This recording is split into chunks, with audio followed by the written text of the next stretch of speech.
The trial and jury selection process is officially underway for Michael Sussman. You may recall he was the lawyer for Hillary Clinton's 2016 campaign after special counsel John Durham found evidence that he lied to the FBI. He's headed to trial. He texted former general counsel at the FBI, James Baker, claiming that he wasn't working on behalf of Clinton's 2016 campaign when he offered, quote, to help the Bureau. This is when he attempted to then tie candidate Donald Trump to Russia's Alpha Bank. But he wasn't acting alone. This was a coordinated effort to take down a presidential candidate. So who else is going to be implicated? Joining us to break it all down is the CEO of the Trump Media Group and former chairman of the House Intelligence Committee, Congressman Devin Nunes. Congressman, always good to see you. So as this trial kicks off, what should people be watching for? I think real simply that Sussman is just a small slice of what actually happened here, of the grander conspiracy, the grander story. Sussman, after the election, and Sean, you and I were involved at that time. We were both, I think, on the Trump transition team. This is late 2016. Sussman just has to go one more step and go into the FBI and other intelligence agencies and say, hey, I'm not working for anyone. I'm just here just to be helpful. And oh, look at all these Trump associates and Trump computers that are talking to Russia. Of course, it was phony, made up. So what am I looking for? I'm looking for the two witnesses that were given immunity, one that worked for Fusion GPS, one that worked for the tech firm that did the spying on the Trump Tower and the Trump apartments and ultimately the White House, Sean, when you were there. I actually want to see what they say under oath in front of the court, in front of the jury.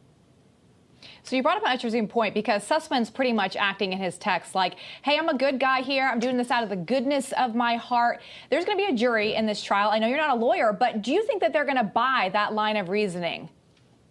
Look, I think the best thing that Sussman has going for him right now is that he's banking on a tainted jury pool. So 95%, I'm here in the swamp right now, just with you guys.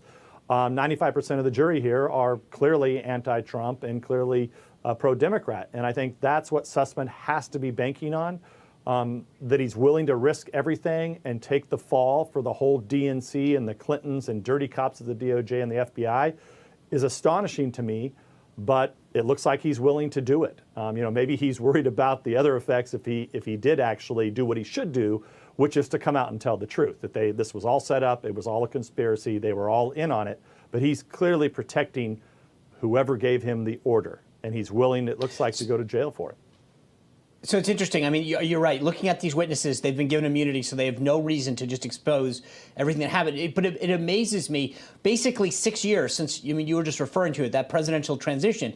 We have a guy who covered up his role in trying to take down a presidential campaign, and yet, as far as I know, at least, it doesn't seem like we know who paid for it, who at the DNC knew about it. It would seem to me that at some point we would have more than that. Why do you think it is that we just don't know who else at the DNC knew about this, who else on the Clinton campaign knew about it? But you're right. It seems like Sussman's sort of saying, I'll take the fall for all of it.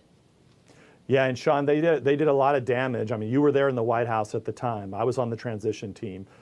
They really ruined President Trump's first couple of years in office, and then when that didn't work, then they went and did the Ukraine impeachment hoax. It was horrible, the lives that they ruined. So, all of us want to see this come to an end. But this, I think, is just Durham's first step. Remember, there's been another indictment, and that's with this guy Danchenko, who was the supposed source that they used to concoct all these lies. So that's going to be in Virginia. I think that's going to be a little bit more different. So we'll see what happens here over the next couple of weeks. I'm surprised, like I said, that Sussman's fighting this. Seems like he would have pled, but he clearly was worried about ratting out his fellow conspirators. So we know a lot of this stuff isn't true now, but the media still doesn't seem to have any interest in covering this. Do you think they'll change tunes at all? Well, it's a great question, I should have pointed this out. The media was in on it. I mean, one thing we've learned through the Sussman trial so far is that emails have came out. All of Sean's old buddies that used to cover him at the White House that were saying, oh, Sean, look at Russia collusion. They were actually in on it. They knew it. They knew it was total crap. And Sean, they were just lying to you at the time and lying to everybody else. And it's like they don't care. They've been caught. The emails are out there. You think they would just resign in shame, leave the swamp, go out to Hollywood or something, make films. I don't know what they would do, but they sure as hell shouldn't be in the news business. That's for sure. But they are. That's right. No, it's great points. Devin Nunes, the head of the Trump Media Group. We'll make sure we truth this out. Thanks for being with us. Thank you. Thanks, Sean. Thanks, Mike. Great to be with you. You bet.